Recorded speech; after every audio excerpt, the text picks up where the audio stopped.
किताब मुकद्दस में से ग्रंथियों के नाम पौलुस रसूल के पहले खत के पहले बाब की तलावत। पौलुस की तरफ से, जो खुदा की मर्जी से यीशु मसीह का रसूल होने के लिए बुलाया गया, और भाई सोस्थेनेस की तरफ से खुदा की उस कलीसिया के नाम जो ग्रंथस में है, यानी उनके नाम जो मसीह यीशु में पाक किए गए और मुकद्दस लोग होने के लिए बुलाए गए हैं, और उन सब के नाम भी जो हर जगह हमारे और अपने खुदावंद यीशु मसीह का नाम लेते हैं। हमारे बाप खुदा और खुदावंद यीशु मसीह की तरफ से तुम्हें फजल और इत्मीनान हासिल होता रहे। मैं तुम्हारे बारे में खुदा के उस फजल के बायस जो मसीह यीशु में तुम पर हुआ, हमेशा अपने खुदा का शुक्र करता हूँ कि तुम उसमें होकर सब बातों में कलाम और इल्म की हर तरह की दौलत से दौलतमंद हो गए हो। चुनांचे मसीह की गवाही तुम में कायम हुई, यहाँ तक कि तुम किसी नेमत में कम नहीं, और हमारे खुदावंद यीशु मसीह के ज़हूर के मुंतज़िर हो, जो तुमको आखिर तक कायम भी रखेगा, ताकि तुम हमारे खुदावंद यीशु मसीह के दिन बेइल्ज़ाम ठहरो।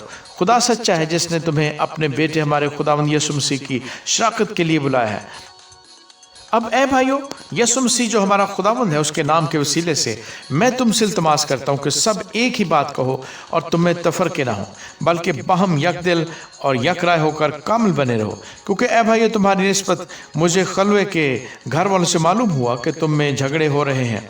मेरा ये मतलब है कि तुम में से कोई तो अपने आप को पौलुस का कहता है, कोई अपुल्लोस का, कोई कैफा का, कोई मसीह का।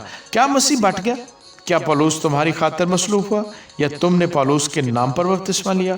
खुदा का शुक्र करता हूँ कि क्रिस्पुस और गयुस के सिवा मैंने तुम में से किसी को बपतिस्मा नहीं दिया, ताकि कोई ये ना कहे कि तुमने मेरे नाम पर बपतिस्मा लिया। हाँ, स्तिफनास के ख़ानदान को भी मैंने बपतिस्मा दिया, बाकी नहीं जानता कि मैंने किसी और को बपतिस्मा दिया हो, क्योंकि मसीह ने मुझे बपतिस्मा देने को नहीं भेजा, बल्कि खुशखबरी सुनाने को, और वो भी कलाम की हिकमत से नहीं, ताकि मसीह की सलीब बेतासीर ना हो।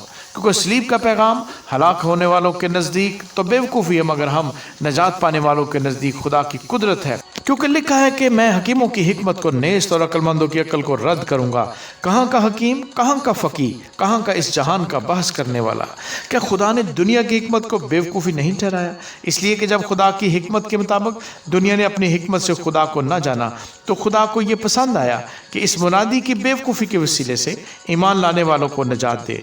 चुनांचे यहूदी निशान चाहते हैं और यूनानी हिकमत तलाश करते हैं, मगर हम उस मसीह मसलूब की मुनादी करते हैं, जो यहूदियों के नज़दीक ठोकर और गैर कौमों के नज़दीक बेवकूफ़ी है। लेकिन जो बुलाए हुए हैं, यहूदी हों या यूनानी, उनके नज़दीक मसीह खुदा की कुदरत और खुदा की हिकमत है। क्योंकि खुदा की बेवकूफ़ी आदमियों की हिकमत से ज़्यादा हिकमत वाली है, और खुदा की कमज़ोरी आदमियों के ज़ोर से ज़्यादा ज़ोरावर है।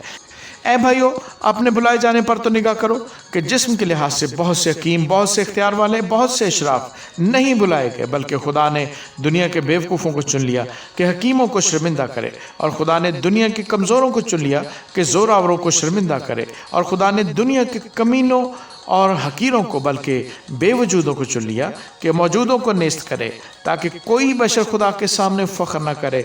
लेकिन तुम उसकी तरफ से मसीह यीशु में हो, जो हमारे लिए खुदा की तरफ से हिकमत ठहरा, यानी रास्तबाजी और पाकीज़गी और मुखलसी, ताकि जैसा लिखा है वैसा ही हो कि जो फ़ख्र करे वो खुदावंद पर फ़ख्र करे। आमीन।